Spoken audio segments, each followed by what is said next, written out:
Hello, and welcome to the Gameplay Cast's review for Disney Star Wars The Acolyte, Episode 8, The Acolyte. In this video we're going to review the 8th episode of the show produced by Harvey Weinstein's former personal assistant, Leslie Headland. This episode is actually called The Acolyte. And boy oh boy, this episode. Let's get this over with and get into the breakdown. We start off with annoying breathing and Good Sister having a false premonition of Bad Sister killing Master Squid Games. Oh no. This just totally makes Darth Ezra and Good Sister friends. And he just surrenders his ship to her to get to Bad Sister for whatever reason. Don't worry, this will not be explained. He's there because the plot tells him to be. End of. Confirmed, Master Stupid Games, formerly known as Master Squid Games, is retarded. He pins Bad Sister down, but doesn't bother taking her magical utility droid because obviously a mechanic's mate droid would have a lockpick attachment. So obviously she breaks free and then escapes with the convenient plot ship, aka the escape ship. Why isn't it an escape pod? Because they wanted a chase scene. It's okay because then we get this absolute clown show of Bad Sis ramming a rip-off Luke Skywalker helmet on for the iconic visuals. As if the sequence couldn't get any worse, Master Stupid flies inside the pretty much 2D space debris instead of over it. And then for no reason, because the writers make him do it, Bernard, the pronoun beaver hamster man, sabotages the ship to stop Master Stupid Games shooting down Bad Sister. Why would the hamster who attacked her in the last episode betray the Jedi? Don't know. And don't care. They clearly didn't either. Jump to a truly horrible Master Greenface scene. The mayor wants to review the NYPD or some shit. It's nonsensical. They try again to foreshadow the events of the prequels. Remember the prequels? Fuck off.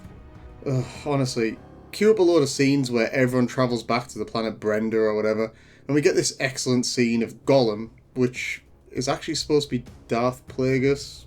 What a great cameo. Eventually, all involved parties end up at the fortress of the lesbian space witches. A highlight for me was the part where Good Sister fixes the elevator from the bottom. You know, the same elevator that Bad Sister disabled by destroying the top control panel 16 years ago? Nope, right, yeah. We then get a second fight between Smilo and Master Stupid Games. The sisters reunite, and all Bad Sis can do is blame Master Stupid for killing their mother and takes no responsibility for the stone-burning fire that destroyed their home. No reference to her mom turning into a literal smoke demon. Girl fight ensues with awful screaming and music. The fight between Master Stupid and Darth Ezra actually starts off okay. Like, some of the choreography isn't all that bad, but then we hit this bizarre moment when we switch into Crouching Tiger, Hidden Jedi, and oh my god does it suck from literally that second onwards. The weird slow-mo jump out the window is garbage. Bad Sister comes out of nowhere and disarms Master Stupid as soon as he defeats Darth Ezra, and then Bad Sister makes Master Stupid confess to killing the evil smoke demon they called Mama. And Good Sister suddenly becomes super powered in the Force, despite zero Force powers displayed in the show so far, and literally Force chokes Master Stupid to death. She also picks up Master Stupid's magically broken lightsaber and turns it red. Oh wow, isn't she so powerful? This whole sequence is boring and stupid. The acting is shit, and the drama is shit. The whole scene is shit. We went through the tedium of all 7 previous episodes for this crap. Seriously, what the fuck? FYI, Leslie Roblox head, dipshit. The Force choke is not some new sensation, it's literally been around for thousands of years. Equally, it doesn't work on those trained in the Force, and if you knew anything about the game, The Knights of the Old Republic, like you pretend to, you'd know that this power was used thousands of years before this piece of shit series you made is set. $22 million an episode. You suck. Lucasfilm and Disney are absolutely broken to waste this kind of money on such a cheap-ass fanfic show. It is your destiny. Anyway, don't worry though. The Jedi DEI squad, that did a pointless flyby earlier but decided to park 10 miles away, finally arrives at the massive fortress they flew over but forgot about. As soon as Master Greenface lands, she confirms that Smilo Ren was her former pupil. But don't worry, there's no master-apprentice confrontation. It's just nothing. Like this whole fucking series. The sisters are besties now that they are both murderers.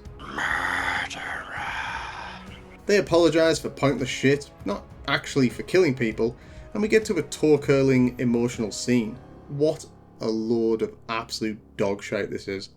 Meanwhile, Greenface issues orders to form a 5-click perimeter. Someone's been watching CSI Miami. Basil, the pronoun traitor beaver, reappears and is now helping the Jedi instead of betraying them. He must be related to the twins. The sisters les off in the shade of the tree and Smilo reminds them that the Jedi are coming. Then for no apparent reason, they fully switch places and good sister becomes bad sister and bad sister becomes good sister. They wipe May's mind and then just abandon her there. Couldn't have possibly just tried to escape with all 3 of them? No. They wipe her mind instead and leave her. Testosterone deficient Jedi to the rescue! And he arrests the newly mind-wiped, but still a murderer May. Switch to Master Greenface in a pretty new Republic dress, and she is speaking to the Diversity Senate of the Republic to make excuses and blame Master Stupid for all the problems. This awesome scene ends with her quizzing May about what she remembers and asking her to help the Jedi track down Smilo Ren. She's a fucking murderer. Why blame Master Stupid when you literally have the murderer of 2 of the Jedi Masters in custody? She should just be blamed and thrown in jail for the rest of eternity. The end. Instead, we get some fake-ass empathy. You poor girl. Nobody likes this character. Literally, what? Jump back to the unknown planet and Smilo and Osha hold hands. Aw, murderers are friends. How quaint. And just to round off this monumental turd, we get a 3-second clip of the back of Yoda's head as Master Greenface the Incompetent finally seeks help from the actual Jedi Council. Fuck me. This episode was like the Battle of the fucking Somme. Long, bloody, and basically pointless. All I can say is thank God this dreadful series is finally over. Reviewing this piece of shit has been soul-crushingly boring, and particularly with these last 2 episodes, it reminds me of why I hesitate to review these kind of dumpster fire shows. Simply put, there is zero entertainment value. Everyone in this room is now dumber. I award you no points, and may God have mercy on your soul. At first, it was a bit like Car Crash TV. I laughed at how stupid and retarded the plot and characters were, but this form of lowbrow entertainment aged like stale milk. Each week, the sourness and stench of the show seemed to increase. It's now at a point where, even if there was more episodes, I don't think I'd want to review them. There's no joy here, no Star Wars, just stupid people doing stupid things. It's a bit like... It's like watching a bunch of retards trying to fuck a doorknob out there. It's funny for a few seconds, but then it's just sad and awkward. I mean, just look at this scene where they jam a helmet on the lead character. Does this look cool?